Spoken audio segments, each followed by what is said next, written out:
तो चलिए पहला सवाल, निम्नलिखित में से कौन सा अनुच्छेद राज्य के नीति निर्देशक तत्वों में ग्राम पंचायतों के संगठन का उल्लेख करता है? बहुत ही कॉमन सा सवाल है। डीपीएसपी की बात हुई है, director principle of state policies, कई बार इस पर मैंने आप लोगों को चर्चा कराई है। इसके अंदर आता है, ये हमारे संविधान के पार्ट नंबर 4 में आता है, और आर्टिकल नंबर 36 से आर्टिकल नंबर 51 के जितने भी प्रोविजंस हैं वो आपको डीपीएसपी के अंदर नजर आते हैं। तो क्या होते हैं भैया director principle of state policies? ये गाइडलाइंस होती हैं जो आपकी केंद्र सरकार है, सेंट्रल गवर्नमेंट है, जो आपकी राज्य सरकार है, स्टेट गवर्नमेंट है, उनको ये कुछ निर्देश देती है कि भैया आप अपने पॉलिसीज को, अपने लॉज को बनाने के टाइम में कृपया करके इन आर्टिकल के अंदर दिए गए प्रोविजंस को ध्यान में रखकर बनाइएगा। इसको किसी भी कोर्ट के अंदर इन्फोर्स नहीं कराया जा सकता है, लेकिन ये जो प्रिंसिपल है, ये जो सिद्धांत इस डीपीएसपी में दिए गए हैं, इनको एक प्रकार से आप फंडामेंटल देखते हैं अगर कोई भी कंट्री की गवर्नेंस किसी को चलानी है। तो इससे सोशल और इकोनॉमिक कंडीशंस के अंदर आप लोगों को अच्छी लाइफ प्रोवाइड करने के उद्देश्य देखने के लिए मिलता है। डीपीएसपी की मैंने यहाँ पर बात करी। अब इन्होंने पूछा है कि इस डीपीएसपी के अंदर कौन से आर्टिकल के अंदर विलेज पंचायत के ऑर्गेनाइजेशन के बारे में मेंशन देखने के लिए मिलता है? तो आप लोगों को पढ़ाया जाता है अनुच्छेद नंबर 40 भारतीय संविधान का।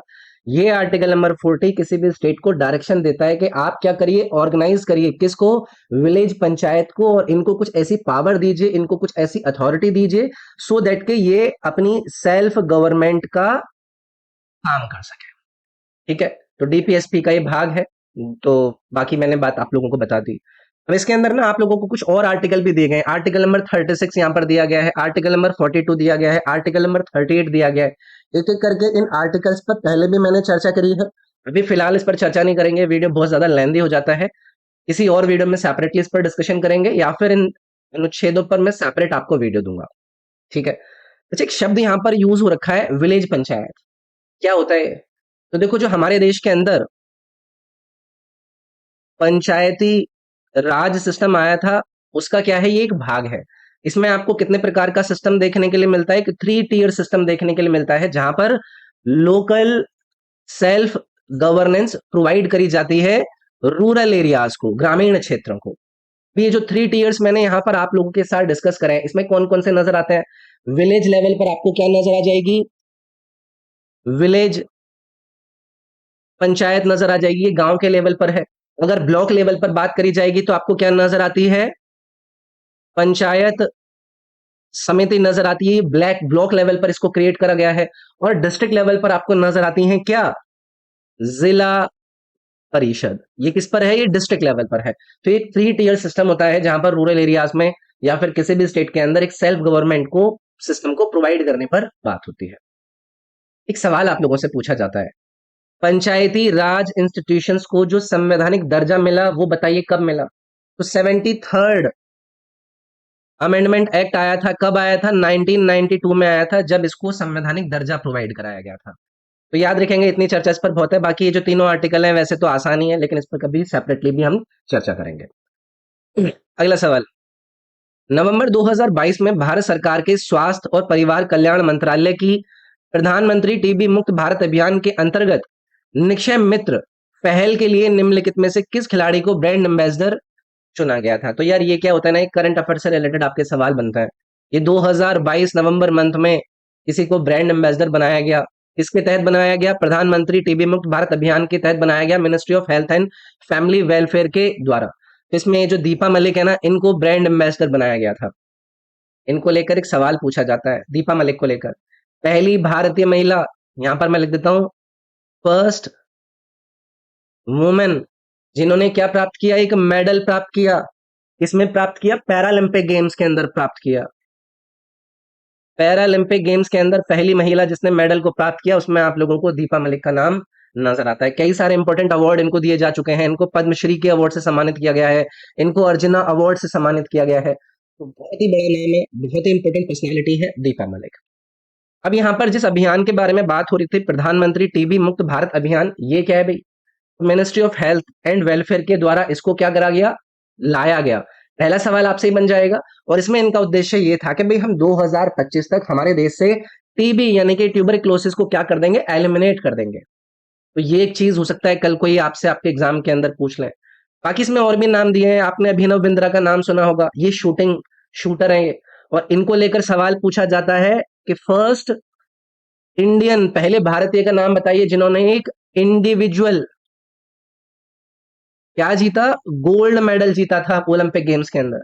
उसमें आपको अभिनव बिंद्रा का नाम नजर आता है। इन्होंने पद्म भूभूषण इनको मिल चुका है, पद्मश्री इनको मिल चुका है और अर्जुना अवार्ड से भी इनको सम्मानित किया जा चुका है। फिर उसके बाद एक ऑप्शन में आपको नाम दिया गया है पुलेला गोपीचंद का। तो ये बैडमिंटन खेल से संबंधित है और अभी हमारे इंडियन बैडमिंटन टीम के नेशनल कोच भी रहे हैं। तो बैडमिंटन से इनका नाम रहा है काफी इंपॉर्टेंट। इन्होंने भी काफी बड़े बड़े अवार्ड, पद्म विभूषण से इनको भी सम्मानित किया गया है, पद्मश्री से भी इनको सम्मानित किया गया है और इनको जो द्रोणाचार्य अवार्ड दिए जाते हैं ना, मतलब कोच वगैरह को, उससे भी इनको सम्मानित किया गया है। तो ये रहे फुलेला गोपीचंद। फिर भाई हमारी मैरी कॉम बॉक्सर है, इंडियन ओलंपिक बॉक्सर है। कई बार इन्होंने भारत को बॉक्सिंग चैंपियनशिप के अंदर मेडल दिलाए हैं। पद्म भूषण से, पद्मश्री से, अर्जुना अवार्ड से इनको बॉक्सिंग के क्षेत्र में इनके योगदान को लेकर अवार्ड दिए गए हैं। तो इनको भी याद रखिएगा। ठीक है, चलिए आगे बढ़ता है। अगला सवाल है, निम्नलिखित में से कौन 2022 खेलो इंडिया यूनिवर्सिटी गेम का शुभंकर था? यानी कि यहाँ पर मैस्कॉट की बात हुई है खेलो इंडिया यूनिवर्सिटी गेम्स 2022 में। तो करंट अफेयर से रिलेटेड ये सवाल है। तो खेलो इंडिया यूनिवर्सिटी गेम्स 2022 का जो मास्कॉट था वो था जीतू। ठीक है, इस पर ज्यादा और कोई चर्चा क्या ही करी जाए। ये जो खेलो इंडिया यूनिवर्सिटी गेम्स होता है ना, ये साल में एक मल्टी स्पोर्ट इवेंट होता है जिसके अंदर भारत के अलग अलग यूनिवर्सिटी के जो एथलीट्स होते हैं ना, वो शामिल होते हैं और पार्टिसिपेट करते हैं। ठीक है, यहां से एक सवाल पूछो, पहला जो एडिशन था, पहला एडिशन किसका, इस खेलो इंडिया यूनिवर्सिटी गेम्स का, इसको कब आयोजित कराया गया था? तो 2020 में इसकी शुरुआत हुई थी। उड़ीसा के भुवनेश्वर में इसका पहला एडिशन का आयोजन कराया गया था। ऐसे सवाल ये पूछ लेते हैं कभी कभी। ठीक है, अगला सवाल है भाई, भारत के राष्ट्रीय सतत कृषि मिशन यानी कि national mission for sustainable agriculture के उद्देश्यों के बारे में निम्नलिखित में से कौन कौन से कथन सही हैं? कौन सा मिशन है? National mission for sustainable agriculture mission. इस पर बहुत बार चर्चा हुई है, इसको लेकर कई बार आपके डिस्कशन हुए हैं। तो ये जो मिशन है ना, इसका उद्देश्य है कि भाई जो कृषि है, जो एग्रीकल्चर है, इसको हम क्या बनाएं, और प्रोडक्टिव बनाएं और सस्टेनेबल बनाएं, क्लाइमेट को लेकर इसको रिजिलियंट बनाएं। क्या करके? Location specific integrated farming system को लाकर। कई सारी इसमें और चीजों पर बात होती है कि मिट्टी की जो हेल्थ है उसको कैसे इंप्रूव करा जा सकता है, जो वाटर है, जो पानी है, उसका कैसे हम अच्छे तरीके से इस्तेमाल कर सकते हैं, जो बीज की क्वालिटी है उसको कैसे हम प्रमोट कर सकते हैं, ऑर्गेनिक फार्मिंग की प्रैक्टिस को कैसे प्रमोट कर सकते हैं। तो पहला इन्होंने दिया कि एग्रीकल्चर को मोर प्रोडक्टिव बनाना, बिल्कुल ठीक है। दूसरा है एग्रीकल्चर को और सस्टेनेबल यानी कि टिकाऊ बनाना, बिल्कुल ठीक है। ऑर्गेनिक फार्मिंग को प्रमोट करना, बिल्कुल ठीक है। ये तीनों के तीनों ही आपके ठीक है। तो यानी कि 1 2 3 ऑल आर करेक्ट वाला जो ऑप्शन था ना इसमें, वो आपका करेक्ट हो जाता। याद रखेंगे इन चीजों को। चलिए आगे की तरफ बढ़ता है। अगला सवाल है, 29 अक्टूबर 2020 को विज्ञान और प्रौद्योगिकी मंत्रालय ने एसईआरबी पावर योजना शुरू की थी। इस योजना का उद्देश्य क्या है? अब आप लोग बोलोगे कि सर जी 2023-24 के अंदर इसके पेपर कराए इन्होंने और ये 2020 की स्कीम का नाम पूछ रहे हैं। देखो ऐसा नहीं है। आप मेरी करंट अफेयर की कोई भी वीडियो उठाकर देखोगे ना, तो हाल फिलहाल में कोई भी स्कीम, कोई भी इंपॉर्टेंट अगर इनिशिएटिव सरकार ने लिया है और उसको लेकर कोई चर्चा बन रही है, तो हमें उसके बारे में देखना होता है। ठीक है, तो ये जो 29 अक्टूबर 2020 को ministry of science and technology ने सर्व पावर स्कीम को लॉन्च किया था, इसकी डेट भी याद रखिएगा कि अक्टूबर 2020 को, 29 अक्टूबर को इसको लॉन्च किया गया है।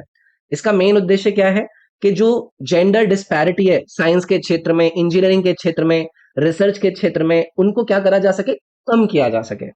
यहाँ पर महिलाओं को प्रोत्साहित करने की बात हुई है। महिला रिसर्चर्स जो है, क्या करके उनको सपोर्ट करके, अलग अलग प्रकार से उनको सपोर्ट देकर महिलाओं को प्रोत्साहित करने की इसमें बात होती है। तो इस चीज को याद रखेंगे। तो यहाँ पर आपका ऑप्शन क्या हो जाता? विज्ञान और इंजीनियरिंग अनुसंधान में लैंगिक असमानता को कम करना इसका उद्देश्य है। ठीक है, तो याद रखेंगे। अच्छा, ये जो स्कीम है इसको लेकर मैं ऑलरेडी आप लोगों को बता चुका हूं। तो इसको पार्लियामेंट के अंदर ना एक एक्ट आया था 2008 में, उस समय भी इसको इंट्रोड्यूस किया गया था। ठीक है, सर्ब को मैं बात कर रहा हूँ। सर्ब क्या है आपका? Science and engineering research board. तो science and engineering research board को 2008 में एक लाया गया था, फिर 2009 में इसको स्थापित किया गया था। उसकी एक स्कीम इन्होंने निकाली है। तो इसको लेकर भी याद रखिएगा, कल को मान लो इन्होंने कोई सवाल आपसे पूछ लिया तो। अगला सवाल, समानता सैनिक दल की स्थापना 1927 में निम्नलिखित में से किसने करी थी? समाता सैनिक दल को फॉर्म किया गया, कब करा गया? 1927 में किया गया है। किसके द्वारा किया गया है वो हमें बताना है। हम बाबा साहेब अंबेडकर जी के बारे में जानते हैं, एक बड़े भारतीय जूरिस्ट, एक बड़े इकोनॉमिस्ट, एक बड़े पॉलिटिशियन और सोशल रिफॉर्मर के रूप में इनको सभी लोग जानते हैं, सभी लोग इनका आदर करते हैं। तो दलितों के जो अधिकार थे, उनको लेकर इनकी जो लड़ाई थी, इनके जो एफर्ट्स थे, उनको लेकर इनको माना जाता है, ठीक है? और ना सिर्फ दलितों को लेकर, कई सारे जो सोशली बैकवर्ड क्लासेस हुआ करते थे, उनके अधिकार को लेकर भी इन्होंने अपना एक बहुत इंपॉर्टेंट रोल अदा किया। उसके अलावा हमारे संविधान को, हमारे कॉन्स्टिट्यूशन को ड्राफ्ट करने में ड्राफ्टिंग कमेटी के चेयरमैन के पद पर इनको आप लोगों ने काम करते हुए देखा होगा। तो यहीं पर आपको समता सैनिक दल की फॉर्मेशन के बारे में 1927 के अंदर लेकर पूछा है, तो किसने स्थापित किया था? डॉक्टर भीमराव अंबेडकर जी के द्वारा ही करा गया था। तो डी ऑप्शन इसमें। अगला है, निम्नलिखित में से कौन सी एक हैलोजन गैस नहीं है? Not a halogen gas. इसमें आपको क्लोरीन दिया है, हीलियम दिया है, ब्रोमीन दिया है, फ्लोरीन दिया है।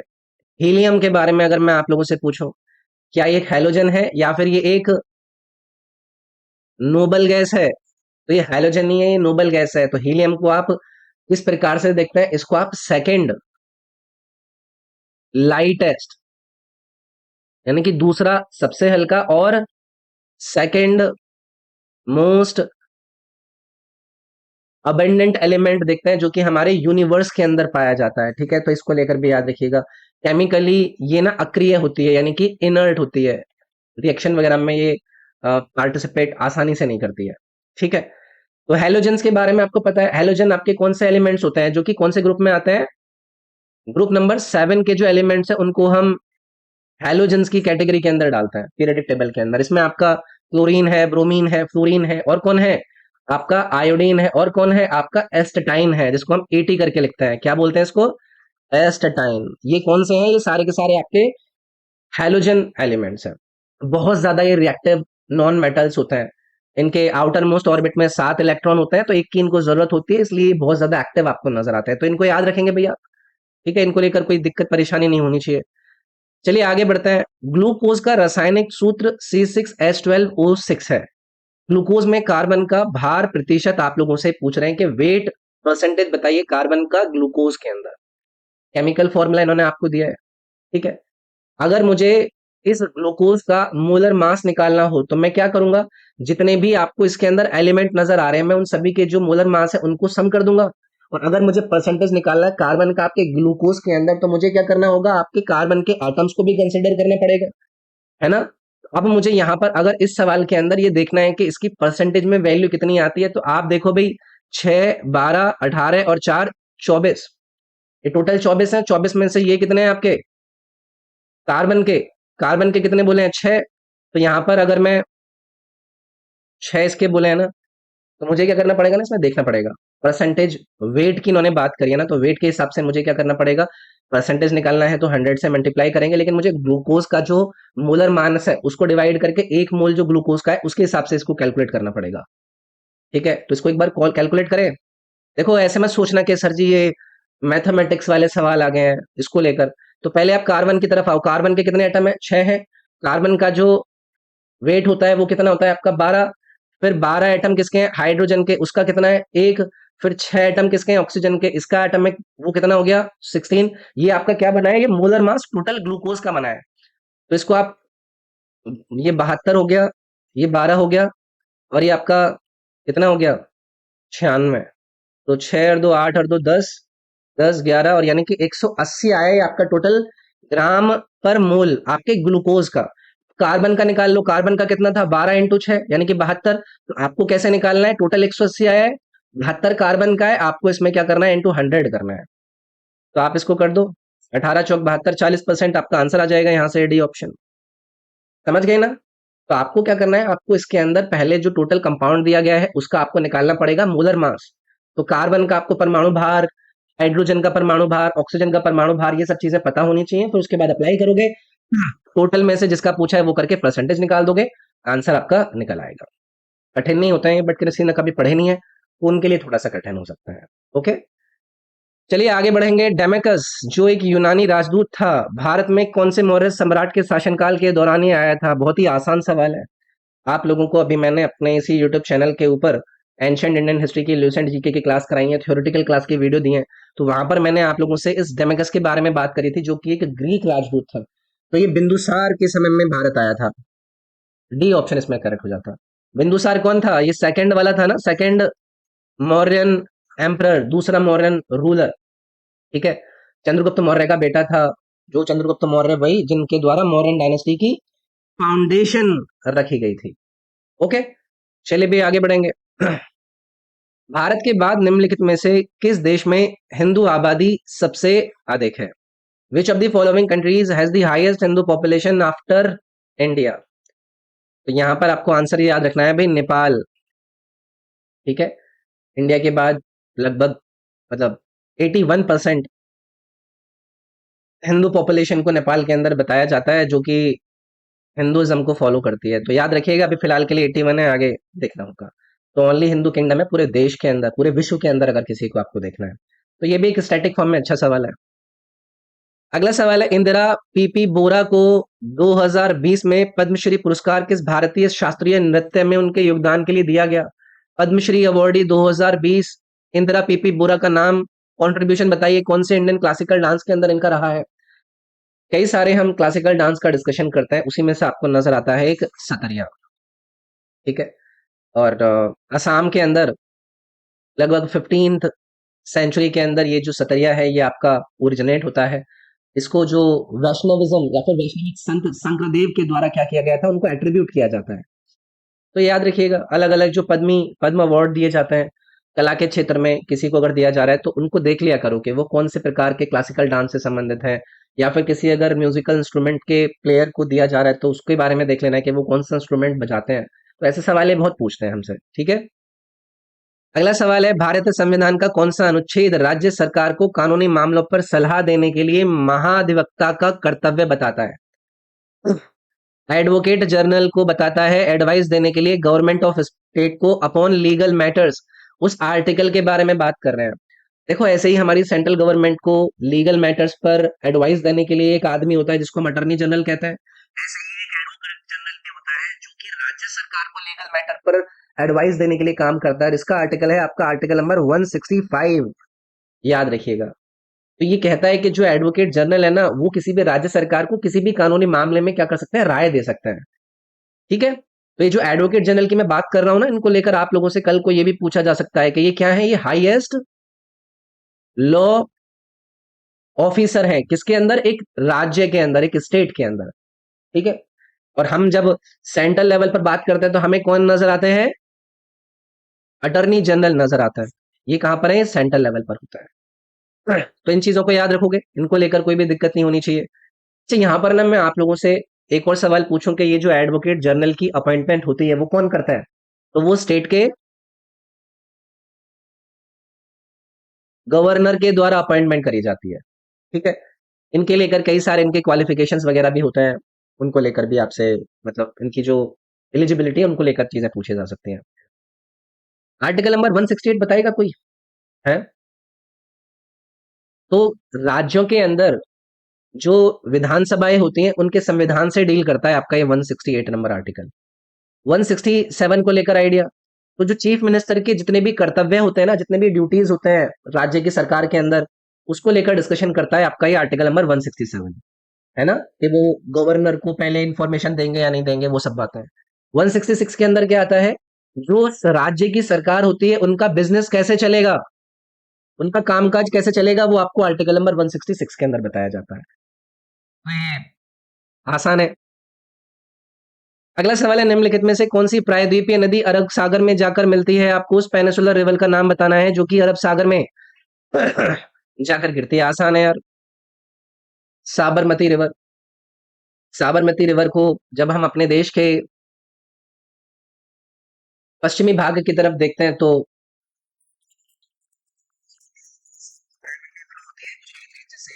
मुख्यतः रूप से फ्लो होती हुई नजर आती है। इसकी जो ओरिजिनेशन पॉइंट है वो आप लोगों से पूछ लिया जा सकता है। तो ये अरावली रेंजेस में ओरिजिनेट होती है, जो राजस्थान का उदयपुर डिस्ट्रिक्ट है ना, उदयपुर राजस्थान से इसका ओरिजिनेशन होता है साबरमती रिवर का। ठीक है, फिर उसके बाद ये साउथ वेस्ट डायरेक्शन में आपका फ्लो होते हुए आगे बढ़ती है और फिर इवेंचुअली अरेबियन सी के अंदर जाकर मिल जाती है। ठीक है, अच्छा, एक सवाल आप लोगों से पूछा जाएगा कि कौन से गुजराती शहर के लिए बहुत ज्यादा इंपॉर्टेंट है? या फिर कौन सा गुजरात का शहर इस साबरमती रिवर पर आपका लोकेटेड है? तो उसमें आपको नजर आएगा अहमदाबाद। तो ये वाली ऐसी बातें भी ये लोग पूछ लेते हैं। अब इसमें ना देखो और भी बहुत सारी नदियों के नाम दिए गए हैं, जैसे कि महानदी रिवर का आप लोगों से पूछ लिया जाए तो ये है हमारी ईस्ट सेंट्रल मेजर रिवर में इसका नाम आपको देखने के लिए मिलता है। ये आपको छत्तीसगढ़ राज्य और उड़ीसा राज्य से फ्लो होती हुई नजर आएगी और ये फिर जाकर बे ऑफ बंगाल में अपना जो पानी है उसको खाली कर देती है। फिर भाई आपको यहाँ पर कृष्णा रिवर के बारे में दिया गया है, तो इसको one of the longest reverse of India के रूप में जाना जाता है। कई सारे राज्यों से गुजरती है। ये महाराष्ट्र राज्य से ओरिजिनेट होकर फिर आपकी कर्नाटक राज्य के अंदर भी जाती है। इसका फ्लो आप तेलंगाना राज्य में भी देखते हैं और इसका फ्लो आप आंध्र प्रदेश राज्य में भी देखते हैं। तो इन सभी राज्यों से होकर गुजरती है कृष्णा रिवर। आपसे पूछा जाएगा कि कृष्णा रिवर की जो उत्पत्ति होती है, ओरिजिनेशन होती है, वो महाराष्ट्र के कहाँ से होती है? महाबलेश्वर। तो मैं यहाँ पर लिख देता हूँ महाबलेश्वर, महाराष्ट्र। ये आपको याद रखना है। फिर उसके बाद अपने आप को ये जाकर जो बंगाल की खाड़ी है उसमें ड्रेन कर देती है। फिर दी गई है आपको Godavari river, second longest river है। मैं यहाँ पर लिख देता हूँ गंगा के बाद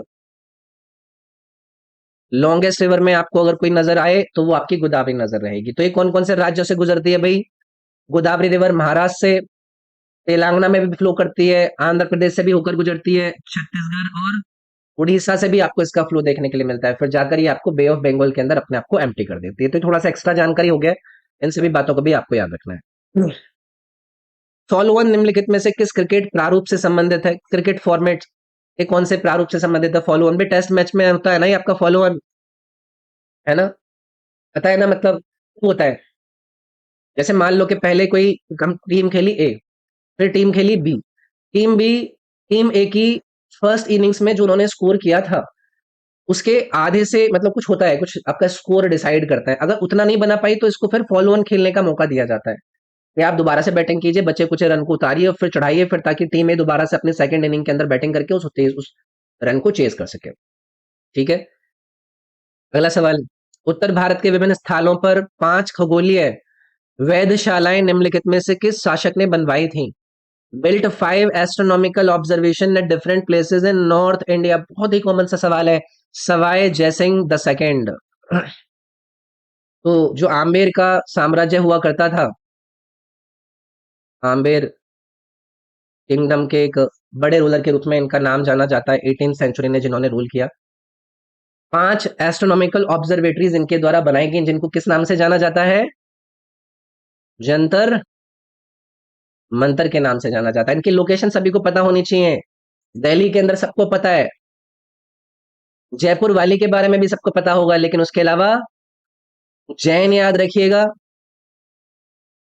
मथुरा याद रखिएगा और वाराणसी याद रखिएगा। तो ये 5 जगह पर इन एस्ट्रोनॉमिकल जो ऑब्जर्वेटरीज थी इनको इन्होंने बनवाया था।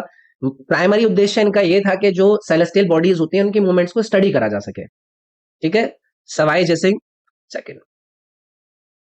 अगला सवाल है, निम्नलिखित में से कौन सा त्योहार मध्य प्रदेश में मनाया जाता है? यानी कि फेस्टिवल के बारे में पूछा जा रहा है जिसको मध्य प्रदेश राज्य के अंदर सेलिब्रेट करा जा रहा है।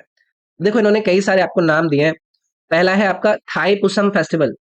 थाई पुसम त्योहार को लेकर अगर कभी भी आपसे पूछा जाएगा तो ये एक हिंदू त्योहार है जिसको मोस्टली जो तमिल कम्युनिटी होती है वो सेलिब्रेट करती है, देश के अंदर देश के बाहर। और आप लोगों से कल कोई पूछ लें कि कौन से भगवान को डेडिकेटेड है तो आपको उसमें याद रखना है भगवान मुर्गन को, लॉर्ड मुर्गन को ये जो फेस्टिवल है ये डेडिकेटेड है, जिनको वॉर का गॉड कहा जाता था। फिर उसके बाद इन्होंने एक फेस्टिवल दिया है आप लोगों को, Bihu festival. Bihu festival important cultural festival है किसका? असम राज्य का। 3 प्रकार के बिहू होते हैं, रोंगाली बिहू, कोंगाली बिहू, ऐसे करके 3 होते हैं ना। फिर उसके बाद है आपका ये जैसलमेर डेजर्ट फेस्टिवल। ये कहाँ पर है? ये राजस्थान के अंदर इसको सेलिब्रेट करा जाता है। फिर उसके बाद बचा भी आपका खजुराहो डांस फेस्टिवल। तो ये एक प्रेस्टिजियस सालाना इवेंट है जो कि मध्य प्रदेश राज्य के खजुराहो टेम्पल कॉम्प्लेक्स के अंदर इसका आयोजन कराया जाता है। तो इसमें भी डी वाला ऑप्शन आपका करेक्ट आंसर हो जाएगा। ठीक है, तो इसके अंदर ना जो variety of classical dances forms है हमारे देश के अंदर, चाहे वो कथक हो, भरतनाट्यम हो, उड़ीसी हो, कुचिपुड़ी हो, उसको कहीं ना कहीं सेलिब्रेट करता है। ठीक है, बहुत सारे टूरिस्ट आते हैं यहाँ पर। अगला सवाल है, महाबालेश्वर के प्राचीन महादेव मंदिर में गाय की मूर्ति के मुख से निकलने वाली जलधारा किस नदी बेसिन का स्रोत है? In the ancient temple of Mahadev at Mahabaleshwar, the spout emerging from the mouth of a cow statue is the source of which river basin?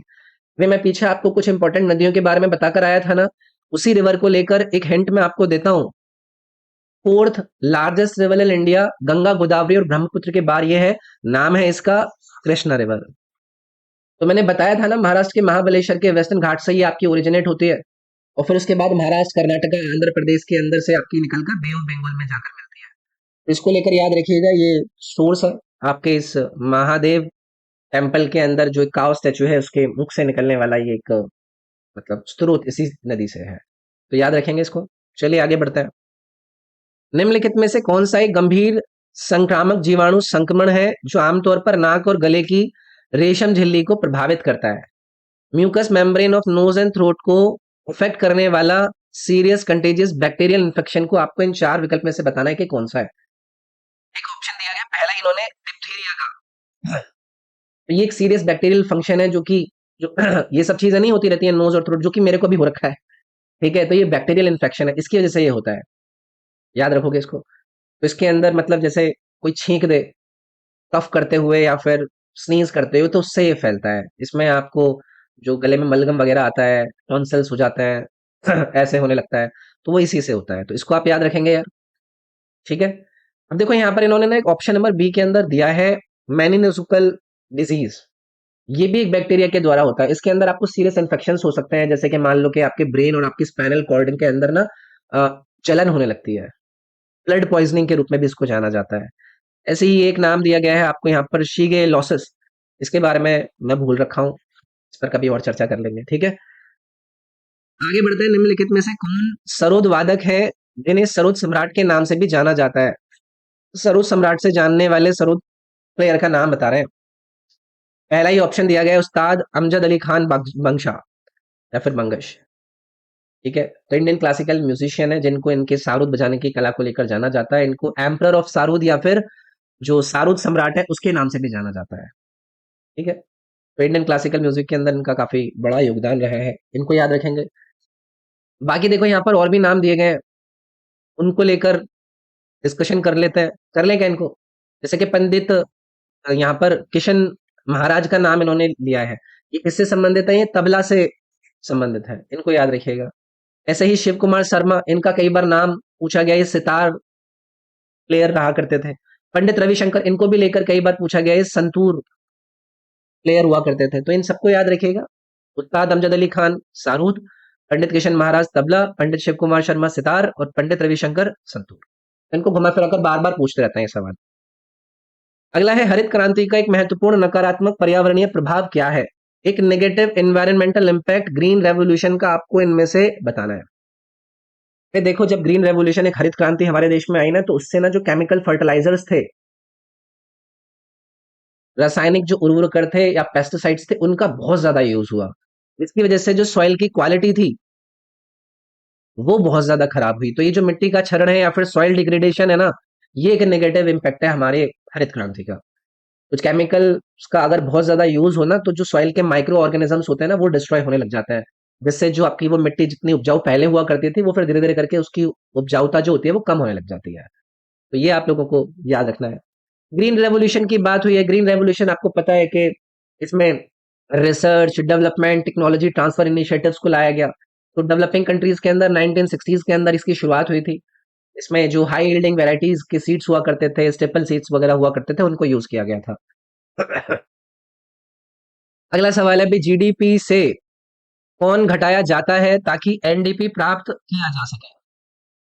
Economic terms होती हैं। जीडीपी जिसको हम ग्रोस डोमेस्टिक प्रोडक्ट कह देते हैं भाई,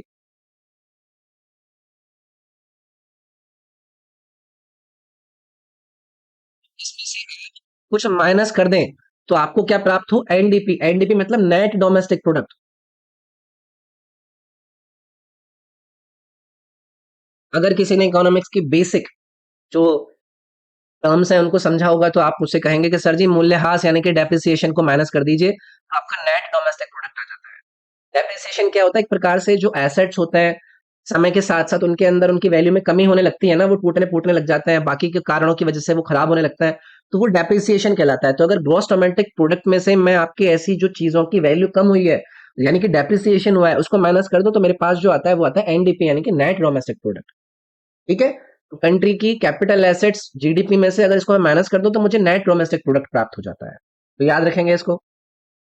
चलिए आगे बढ़ेंगे। महाराष्ट्र भूषण सम्मान वर्ष 2002 में किसको प्रदान किया गया था? महाराष्ट्र भूषण को कन्फर किया गया 2002 में दिए गए 4 विकल्प में से किसमें? अब आप लोग बोलोगे कि 2002 का सवाल, वो भी महाराष्ट्र भूषण पुरस्कार को लेकर। ये पर्सनालिटी का निधन हुआ था यार कुछ टाइम पहले, ठीक है? और ये जिनका नाम है ना, ये इनको भारत रत्न भी दिया जा चुका है। ये बहुत बड़ा नाम है, पंडित भीमसेन जोशी जी। तो ये एक इंडियन वोकलिस्ट हुआ करते थे, हिंदुस्तानी क्लासिकल ट्रेडिशन के अंदर इनका बहुत बड़ा नाम रहा है, सिंगिंग को लेकर, डिवोशनल म्यूजिक को लेकर, पंडित भीमसेन जोशी। तो 2002 के अंदर इनको जो गवर्नमेंट ऑफ महाराष्ट्र है उनका highest civilian award Maharashtra Bhushan का अवार्ड उनको दिया गया था।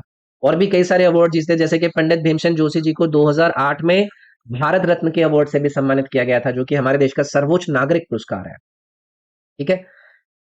चलिए आगे बढ़ते हैं। मुख्य चुनाव आयुक्त का कार्यकाल कितना होता है, यानी कि टेन्योर बताना है चीफ इलेक्शन कमीशन का। आसान है भाई, या तो 6 साल के हो या फिर वो 65 साल के हो गए हो तो 6 साल, और up to the age of 65 years, जो भी पहले होगा तब तक वो आपका चीफ इलेक्शन कमीशन के पद पर रह सकते हैं, ठीक है? तो ये आर्टिकल कौन सा है? 324 होता है ना भाई, जो कॉन्सेप्ट है इंडिपेंडेंट इलेक्शन कमीशन के होने का, उसको हमारे देश के अंदर फ्री और फेयर इलेक्शन कराने के लिए आर्टिकल नंबर 324 के प्रोविजन के अंदर इंक्लूड किया गया।